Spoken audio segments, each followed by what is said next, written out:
Hello and welcome to another unboxing and review. Today we will be reviewing Sebastian Vettel's 2013 Red Bull RB9 by Spark Model. So you have a really nice car. This is for his World Championship, which was his last one to date. Although I think he might win another if Ferrari get a really good season next year, but who knows? So this is a really, really dominant season for Vettel. I mean, he won 13 out of the 18 races, if I believe. I know he won 13 times out of the 18 races that year. It was really, needless to say, a very dominant season, and he actually won the final 9 races in a row, which has only one other driver has won more consecutive races, that being Michael Schumacher. So, very good, very good season for Vettel was 2013. So, without further ado, let's get out of its box.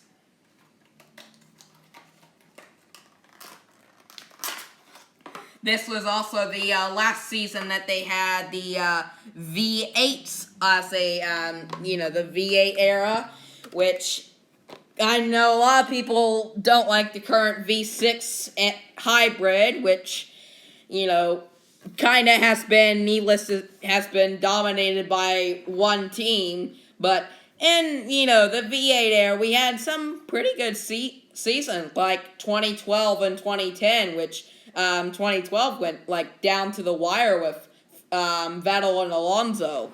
So, but 2013 was the complete opposite, with Vettel just dominating is the only word you can describe it. So, without further ado, let's go over the car. So, on the front wing, we've got Red Bull. So you've got Red Bull and then Red Bull for Red Bull. This is the front wing. Really nice, as you can see. Unlike the V6, they have this, the really high up nose. And then they have now on the end plate of the front wing, you've got Total, which is a petrol company, or gasoline. Then you've got Infinity on the nose. You've got Papagene, Casino, Pirelli, looks like Renault, Total, number 1, which Vettel used number 1 since he was the defending champion. Then you have something else here. I cannot read that, too small to read. Then you've got Red Bull, Infinity. Then moving on to the side. On the side pod, you've got Infinity, and then you've got the Red Bull, the Bull that they have. Then you've got Renault for the engine manufacturer, which was the third to last season that Red Bull used Renault. And then now moving on to the rear wing, you've got Infinity, Total, and then you've got here on the back, you've got Red Bulletin, Red Bull Mobile, and you've got something else on the top there, and I can't really read it. They print it so small you can't read it. So, now we have on the top of the rear wing, you've got Infinity, Red Bull, and yeah, that's it for the load of sponsors of the car. So, now, looking at the, basically the car itself, the paint scheme, kind of like, the Red Bull. Basically, you've got the stripes here, the blue, the purple for the Infinity as they wanted it. You've got the silver stripes. You've got red here on the back for red wings here, red rear wing and front wing. Actually, knocked the car there. You've got for the Total. And yeah, that's, pretty much it for the paint scheme. Except for this, the splash of yellow on the engine cover and the very tip of the nose. So now going over the, basically the design of the car, you can see on the front wing, you've got the Red Bull, kind of little ridges and stuff, make it, that they have here, and then the front, this little bits and pieces on the front, which very, very complex front wings that they have. And then you have the nose on it, which you basically have a flat nose that kind of curves here at the yellow part, but then it comes flat, and then you can see there's this little bump, and it knocks it up, and then you go all the way to the driver's, you know, all the way to where the driver would be. So, yeah, that's it for now. Moving on to the side pod. It's, you know, all the side pods are pretty much the same in F1 as their, you know, their FYI has really, really tight regulations on what the side pod, you know, can be.